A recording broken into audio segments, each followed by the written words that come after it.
Pada tahun 2017, bekas ahli Pink Floyd, Roger Waters, merayu kepada Radiohead supaya membatalkan rancangan mengadakan konsert di Tel Aviv, Israel. Namun rayuan oleh Roger dan pihak pro-Palestin tidak diendahkan.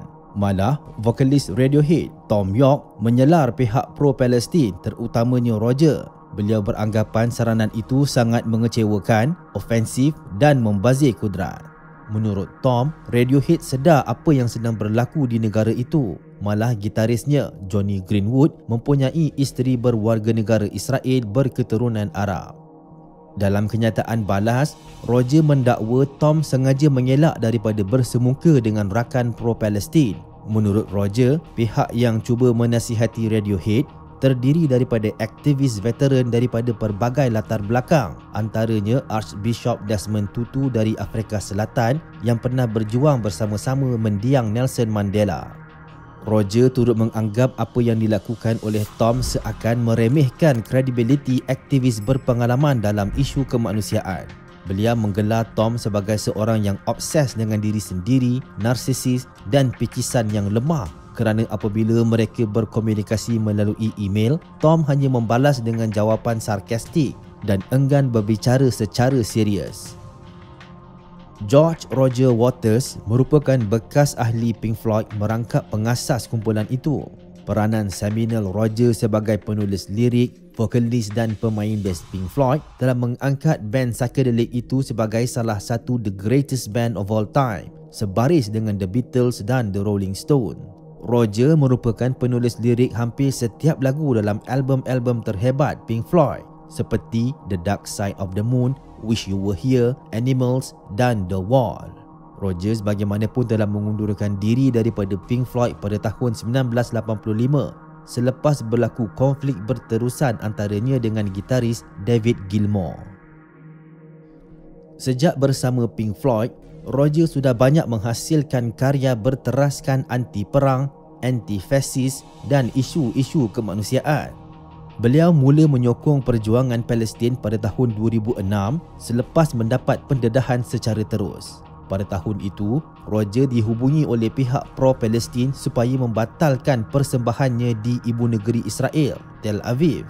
Atas saranan itu, beliau telah mengubah lokasi persembahan ke Nif Shalom atau turut dikenali sebagai Wahad As-Salam kerana komuniti di sana lebih majmuk, merangkumi orang Arab dan komuniti Yahudi. Dalam persembahan itu, Roger telah mengingatkan hadirin yang majoritinya rakyat Israel untuk cuba hidup harmoni bersama rakyat Palestin dan menghentikan konflik yang berdarah.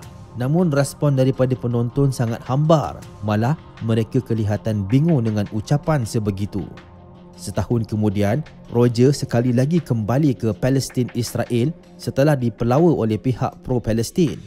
Kedatangannya kali ini bukan untuk membuat persembahan, tetapi bagi melihat sendiri cabaran hidup rakyat yang ditindas rejim Zionis. Roger telah dibawa ke beberapa daerah di tebing barat dan merasai sendiri pengalaman melalui sekatan demi sekatan yang dilakukan tentera Israel. Beliau juga melihat pelbagai cabaran lain yang perlu dihadapi rakyat Arab Palestin secara harian. Sejak itu, Roger lebih nekat menyuarakan sentimen pro-Palestin secara terbuka. Beliau juga percaya pemerintahan rejim Zionis ini ialah satu bentuk apartheid yang mesti dilawan. Sejak 2007, Roger aktif berkempen dan bersolidariti dengan gerakan kesedaran yang membawa sentimen pro-Palestin. Beliau juga telah membuat rendisi lagu protes lama We Shall Overcome sebagai solidariti buat Palestin. Selain itu, Roger menggunakan komposisi terkenalnya bersama Pink Floyd, The Wall, sebagai simbolisme kepada tembok tebing barat yang merupakan tembok opresi. Baginya, tembok ini mesti dirobohkan seperti mana tembok Berlin telah berjaya dirobohkan. Di luar ruang muzik, Roger sangat lantang menyokong usaha Boycott, Divestment and Sanction (BDS) atau boykot, lupus dan sekat terhadap Israel.